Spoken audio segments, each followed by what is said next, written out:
I hope people are being more careful, even though they're not obligated. I presume they'd be inspired from the Gemara to use a coat when you have a zimun, to use a kos, even though you're not obligated. But great stuff said about it. So I'm just encouraging. When you have a zimun of 3 people, you're not obligated to use a cup when you say Birkat Hamazon. But there's so many beautiful things that the Gemara says about it. Like the Gemara says, if you say it over a full cup, you get tremendous reward. This world, the next world. It's like just for saying over a full cup of wine, filling it up to the top.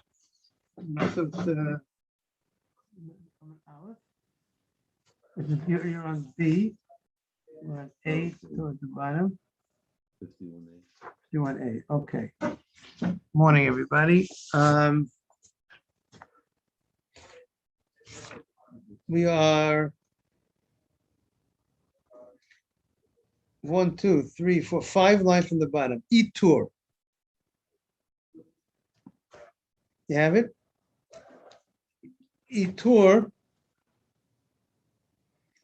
It's one of the 10 things. The Gemara said there are 10 things that are said about the kosher bracha. Okay, 10 things. One of them that it should be whole. It should be to the top. Some learn. I'm just saying that they should send out the message to the group. Some learn that you have to, that the cup is not allowed to be broken. That it's also halacha. You should be careful that the cup is not broken. Let me just ask Morris to send it out. So there's, and one of the 10 things that were listed is itur. No, we did that already. Okay, I'm sorry. We're up to 30 lines from the bottom. 3 lines. Ituf. Morning. Ituf. So ituf is to wrap oneself. So that's one of the 10 things that it says about the kosher bracha that the Gemara stated was ituf. 51A on the bottom. So what does ituf mean? That you should cover your head. You should cover your head when you say the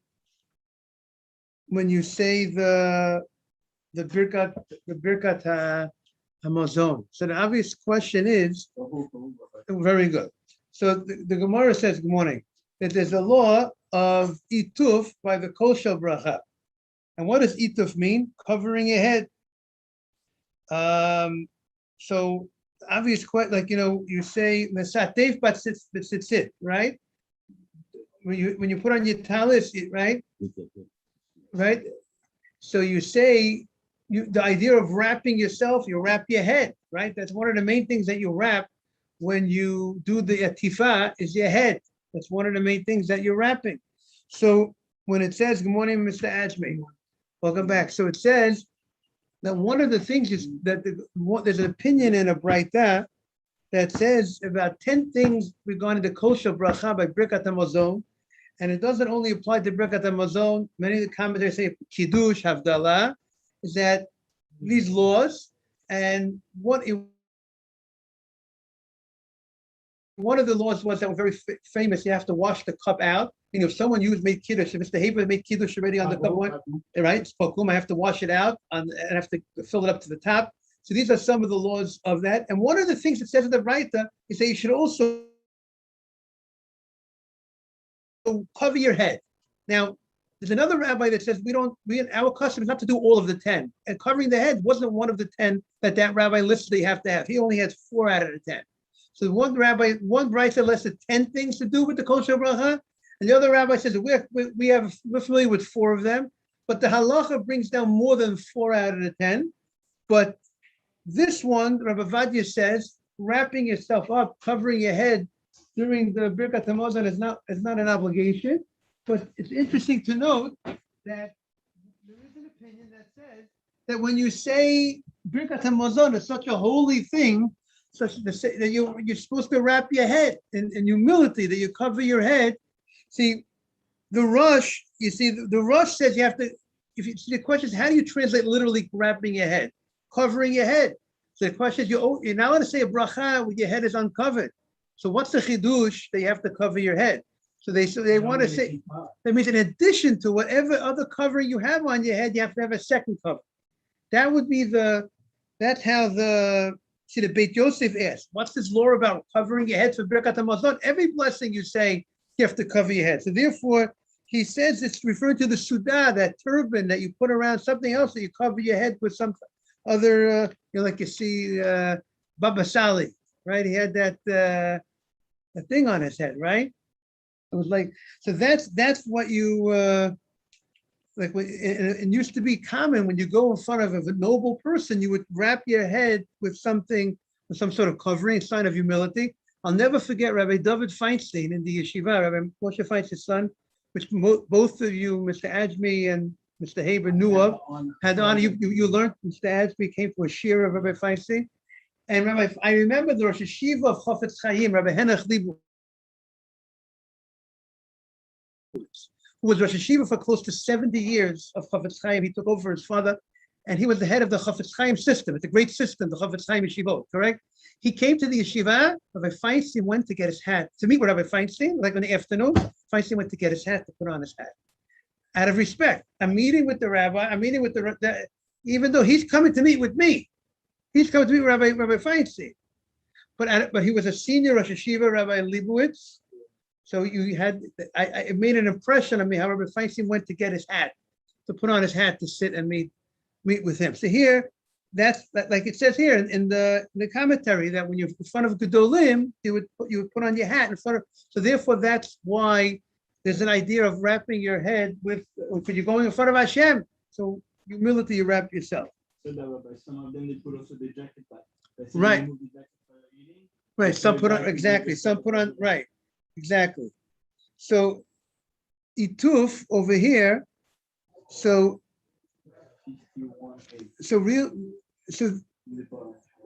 really that those are two pshatim in the Gemara. What he said. See, one opinion is, the first opinion is about Papa. Let's look at Papa. But you see, this is 1 of 10, right? 1 of 10. What was the 10? Washing the cup out on the inside, washing on the outside. The cup shouldn't be broken. Why washing the cup? Because someone, as Mr. Ajmi said, if someone drank from it, it's not so respectful for you to pour for the kiddush, right? For the kiddush and havdalah and Birkat HaMazon. I mean, if you drank from the cup during the meal, let's say you made kiddush. You said kiddush on the cup of wine, you made kiddush. Now it's time to say Birkat HaMazon. You know what you have to do? You have to wash out the cup. You can't, even though it's you drank from it. So what's the big deal? I'm going to drink again. One Avram, one Ishmael. The answer is it's not respectful. We want to do things, we want to beautify it. It's not respectful for you to go ahead and to the cup that was dirty, it's dirty, so to speak, was drank from, and it wasn't cleaned out. Yeah, every Friday night Shabbat, we wash the cup, and if there's a plate of the cup, we wash the plate and the cup inside out before we do kiddush. And my dad also had the 3 drops of water in the wine. Right. So we. What did you hear, Mr. Haber? Me, when I was doing like for my dad, I was just taking the payros because it was all together. Oh, okay. And it's not the minhag. The cup was the real minhag, but I was doing the pay because I said. But technically, if the cup, if you cleaned the cup last week, technically you don't need to clean the cup again. The whole point is has to be clean. You know what I'm saying? Okay. So what you said is interesting, Yaron, because look at Rav Papa, Ituf. So the Gemara brings two translations in the word Ituf. So Rav Papa Ma'atef v'Yosef. He wrapped himself in a talit, and he did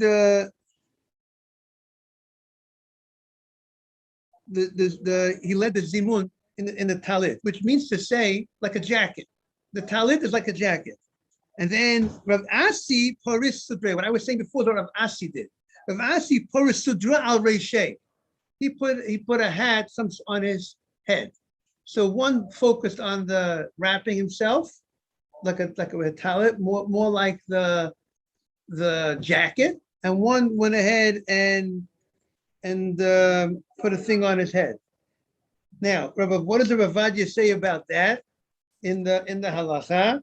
So in the halacha, it's in Siman Kuf Pei Gimel. So he says you're not required to do that. You're not required to put on your jacket for to lead in the zimun, but it's definitely a nice thing to do. He says, even though Me'ikad Din, you don't have to put a hat or a jacket on when you say Birkat Hamazon. It is good and proper to do it. I'm not telling you have to do it. Some things in life that you have to do in life. Something in life is a nice, good thing to do. So he says it's good and proper to put something on, show that respect. Okay. Notul b'shtei yadav. 3 lines from the bottom. When you say the bracha, Mr. Asher, you have it? Yeah. 3 lines from the bottom on Nun Aleph Amen Aleph. 51a. 3 lines. 3 lines from the bottom. All the bottom lines. 3 lines from the bottom. Notlo b'shtei yadav. Yaron, do you have it? Notlo b'shtei yadav. The end of the line. Notlo b'shtei yadav. Amar Rav Chanina bar Papa.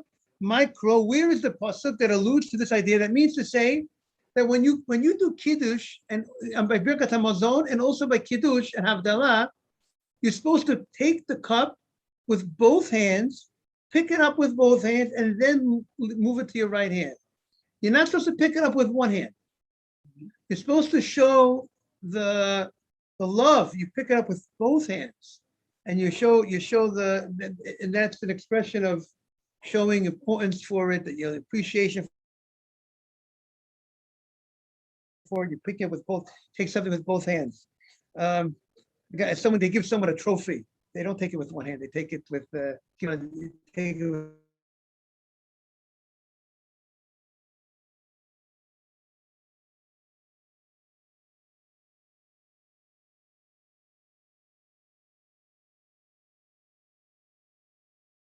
you lift your hands up, both hands. You don't say you lift your hand.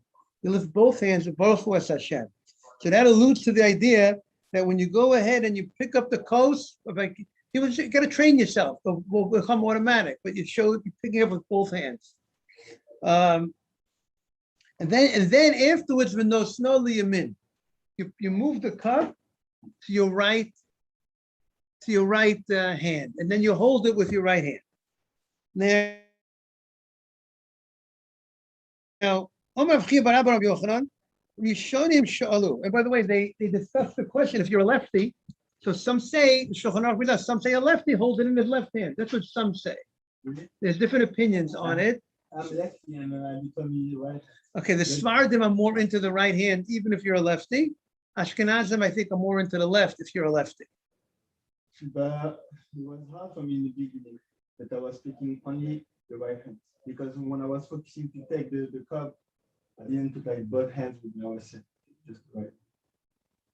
Okay, no problem. Now you focus on your take it with both hands. Now it's the same thing when you say a bracha on a food. If you're a righty, you hold the cup in your right hand. If you're a lefty, it also be a difference of opinions whether you should hold in your left hand or hold in your right hand. Okay. Now, the early rabbis asked the following question: Smuel ma'u shetisayel yamin. When you hold it in your right hand, is it appropriate? Are you allowed to have your left hand holding it as well, supporting the cup with your right when you're holding it in your right hand, or you should hold it with your right hand without the support of the left hand? That's the question. And what's the concern? The concern is if you're holding it with your left, it seems with helping your right, it's like you feel like it's heavy, it's a load. I gotta, and we never want it to appear that a mitzvah is a burden. So that's seems to be the issue here, the possible problem. Let's see any of the commentaries say on the bottom.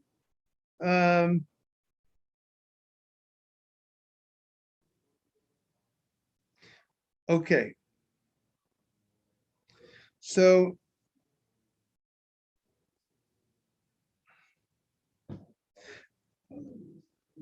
So some achronim want to say that it's only if you're holding it like this, with two hands together. But if you put the left hand underneath, on the bottom, something that's not called a problem. It's not an issue. And others say even that is an issue that the Gemara is concerned with. So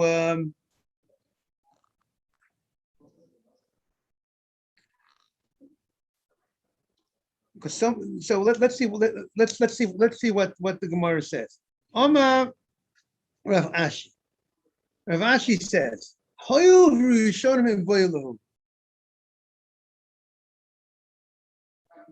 since the early rabbis had the question, they had the question, they did not conclude the answer. They did not say whether this looks like a problem, when you assist with your left hand, is it a problem or it's not a problem? They didn't come to a conclusion.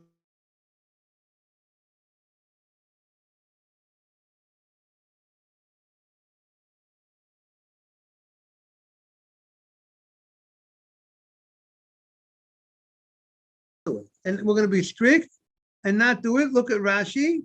Rashi says, "Anan navad l'chumra." Top Rashi on the page and on the base. Shelo tisayeh small liyamin. You should not help liyamin b'shas bracha. You shouldn't do that. Now the question the commentaries ask, this is a suffix d'Rabbanan, and the general rule is suffix d'Rabbanan l'hakel, you're lenient. So why is it that we should be, if the early rabbis had a question, and the early rabbis wasn't sure, should be strict and say, don't help with your left hand. And now the Gemara concludes, if we're not sure, why should we be strict? We should say, should be lenient. Say, you know what? You want to hold it with your left hand. Also, it's a little easier for you to hold it with the left hand. Why should we be strict in a Rabbanan? That's the question. So there's many answers that I offer. One answer is here. The issue is beautifying the mitzvah, because if you hold it with your other hand, it might look like you're taking away from the beauty of the mitzvah, like it's a burden. And the pasuk says, "Zeh keli vanveyu." And the idea of beautifying a mitzvah, there are those that understand that that's a biblical law. It's a biblical law. There's a law to do a mitzvah, and there's another law, the way you do the mitzvah. There's a mitzvah to take a lulav and etrog, but there's another mitzvah to get a nice lulav and etrog. There's the basic, what do you say? You do a mitzvah.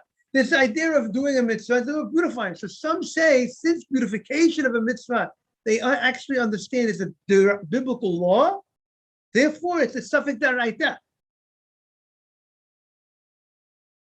How do you like that, Mr. Haber? That's one approach, exactly. Yes, Yaron. If let's say I do with my left hand, I have more kavanah because I'm focused on the bracha than in my hands. When I do my right hand, I'm focused on the cup, on this. So why we're not saying the kavanah is what should be the focus? Because two people are in the waiting room. I'm sorry about that. Good question. You're saying when you're holding it with your weaker hand, you're able to focus better, you're saying, or not focus better? On the contrary. Right. So I mean, it's an additional reason to do it in your strong hand. Here the question is, can I have my weak hand help support the right hand? I have my right hand. I'm holding it in my strong hand. The question is it appropriate, is it wrong to have the other hand also helping my right hand? You know what I'm saying? I'm doing it with strength. I'm doing it with my right hand. I'm holding it mainly in my right hand. Good morning. Morning, Yosef Atzadik. Good morning. Who is that? Morris? Good morning. So that's the. You're a lefty. So therefore, when you're holding your right hand, it's hard for you, you're saying. Right. It's a good point. But I would think the fact that you train yourself on a regular basis, if you're a lefty and you're holding in the right hand, that means every bracha you're saying is always in your right hand. So you're always saying in your weaker hand, if you're holding with that opinion that a lefty still says with his right hand. But that Yeah, you think it's only for kiddush. What about when you say a bracha? I would say if your custom is by kiddush, you hold it in your right hand, even though you're a lefty. So certainly, I would think so. If you go with that opinion, if you go with the opinion that a lefty always does it, so you always do with the right hand. It doesn't make a difference. I would say you could ask your rabbi who told you make kiddush with your right hand. That same person who told you. If the rabbi who told you to do it. No, he told me it's better. He told me it's better to be right. Better, right. Because the kiddush is an excess way you're doing the right hand. The right hand is what is for Hashem. It has special significance. But you should ask him about a regular bracha. I would think he would say the same thing about any food. He would not just give you this law, a special law for kiddush you put on your right hand. I would believe that's what I was, but you can ask him. I saw another very nice answer. Another nice answer to the question. Morning, everybody. We're discussing the issue. We have a suffix in the Gemara, and the Gemara concludes we should be strict, even though it's a rabbinic idea. And the Gemara's question, we had a question, if it's a rabbinic idea, shouldn't we be lenient? Like the law is, if you're not sure if you said a bracha on a drink, the law is, you don't say, then you can continue drinking without a bracha, but suffix rabbanan lahakya. So they say in the name of Pnei Yeshua, beautiful idea. The idea that suffix rabbanan, that you're lenient, is when, if you're going to be strict, there might be some sort of loss or some sort of tircha, difficulty for you. Let's say if you're going to say a bracha when it's a suffix, you might be saying a bracha in vain. So therefore, but if there's no sweat off your back, even if it's a suffix in a rabbinic law, if there's no real sweat off your back, you should be strict. So it's not such a real sweat off the back to tell the guy, just hold it with your right hand instead of having your left hand. I mean, unless it's a situation where it sounds like it's very difficult that you can't really do it without helping that hand. But if you're able to hold it with one hand, so why shouldn't we tell you it's no big deal? So just hold it with your right hand. Don't come on to the idea it's a rabbanan, we're going to be more lenient because it's a suffix. No, we don't want to give you that leniency when it's no sweat off your back, there's no it's not hurting you, and there's no possible loss. Is that clear? I thought that was a nice answer, Mr. Avery. Hear that? But don't meaning a rabbinic law is a big thing. Even if it's a suffix rabbinic law, you might have that rabbinic law. It's a possible rabbinic law that I might be violating. So therefore, I should go ahead and be strict if it's not going to cause any issue. This bracha they're speaking about is being performed sitting down. Right, usually, right. Birkat Hamazon, you're right. Birkat Hamazon. Shabbat day, usually Friday night is so. Yes. Maybe when you're sitting, you have a little more stability than when you stand there. Perhaps the whole thing right here. But I don't think they're going to make. But you'll be practical. You're right. But in practice, we're going to go ahead and this right hand the whole time if it has opinions. Umagbio menakaka tefach. The Gemara says we're on Nun Aleph of a base. You lift it up from the ground, the tefach. I mean, let's say you're having a right, very good. Let's say you're having a picnic, and everyone's sitting on the ground, or let's say somehow they were sitting in a way that you're sitting in a way that the cup is on the ground, sitting very low. Now you're going ahead and you're holding the cup. You have to raise the cup. Tefach is about 3.5 inches, right? Nothing much. Now the Shulchan Aruch says, not only does it apply to the ground, it applies to your table. That means when you're going ahead, you're making kiddush by your table. Now some people just lift it, they just pick it up off the table. That's not good enough. It's not good enough to just go. I could use Mr. Haber's cup. Not going to just go like this. But I did not lift. If I make kiddush like this, I did not lift up the tefach, and I have to lift up a tefach. I meant like this. What's the reason? So the way the Chafetz Chaim says, which Bruce says, that people are able to see it better. It's for the people. That's what the Chafetz Chaim says. The Gemara does not tell us what's the reason for it. He says, and the Gemara brings a pasuk, a very famous pasuk. Look what the Gemara says. And the Gemara, and yes, that's how the Torah brings this down, that everybody should be able to see it. You know, like when we do Hagbah in the synagogue, everyone needs to see the Torah. Everyone needs to see the Torah. So but Ashkenazim, they have it more difficult than the Sfardim, because the Ashkenazi, they stand up and then they turn around. But some people make a mistake. They don't do a full turn. They don't show it all. Some go like this, and they go like this, but they never went all the way for the guy in front to see. You have to be able to make sure that everybody sees the Torah. So here also, we want everybody to see the cup of wine. You're saying Kiddush on a cup of wine, we want everybody to see it. So that's the idea of lifting. And we end with this. The pasuk says, "My crow." What's the pasuk? The cup of salvation I will raise up. V'shem Hashem ekra. Where does the Yeshua come in that? I understand the pasuk, but where does it come at that time? After you ate, like what's the Connection that Yeshua? What is this connection of Yeshua? We just finished eating. We're going to bless. Very good. Birkat right. Birkat Hamazon contains in it Bonei Yerushalayim Amen. We're asking for the building of Yerushalayim. That's the Yeshua. We want the Beit Hamikdash to come back. I only came up with the answer because you asked the question. You went to thank you, Mr. That's what the Gemara says. You know, the rabbi said when he has great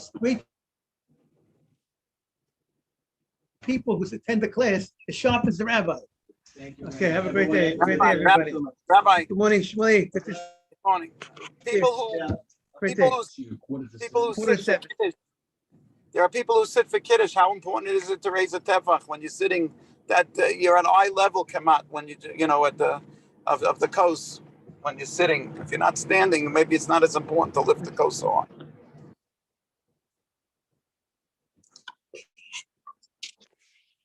Right, you're saying when a person is sitting, you're saying is easy. People are able to see easier, or people standing see easier to see. And I'm saying if people are standing, I understand you have to lift it because they're high. But if people sit for Kiddush, if everyone's sitting for Kiddush, I don't know how, if it's to see it, they're going to see it. Everyone's able to see it.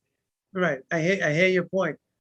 You see, it's interesting. This is the reason that the Torah gives, but really, if we would suggest a different shot, the Gemara just says Kos Yeshuot Esa, meaning maybe we would suggest a different alternative shot. That the idea of lifting it up is a sign of respect. A sign of respect. Kos Yeshuot Esa. It's like I'm lifting up this in honor of Hashem. So maybe that's why it's a kos of like when you're having a cup and people make they make a toast, they do like that. They don't go, the idea of maybe it's the idea of I'm lifting up the cup to Hashem in a certain sense. So maybe even in the case that you're sitting on a table, everyone is able to see it, but maybe it's symbolic of showing that I'm bringing this cup and I am. Thank you, Rabbi. A different reason, but it's interesting that they don't offer really many reasons. One reason they're offering here, there has to be most probably other reasons. But again, if you go on the pasuk says Kos Yeshua Sesa. And maybe that's show of honor to Hashem when you raise it to Hashem. Thank you, Rabbi. Just like morning, just like you have a great day. Just you too, Yosef. Just like you have the concept sometimes of by karbonos, they do tufa. They wave it. They went up and down and all different sides, right? East, west, south, both up and down. So you have such things called tufa, waving. So maybe that's also, it's like you're bringing it up, showing symbolic to Hashem. Okay, thank you very much for the question. Have a great day, everybody. Good to see everybody. Welcome back, everybody. Take care. Bye-bye.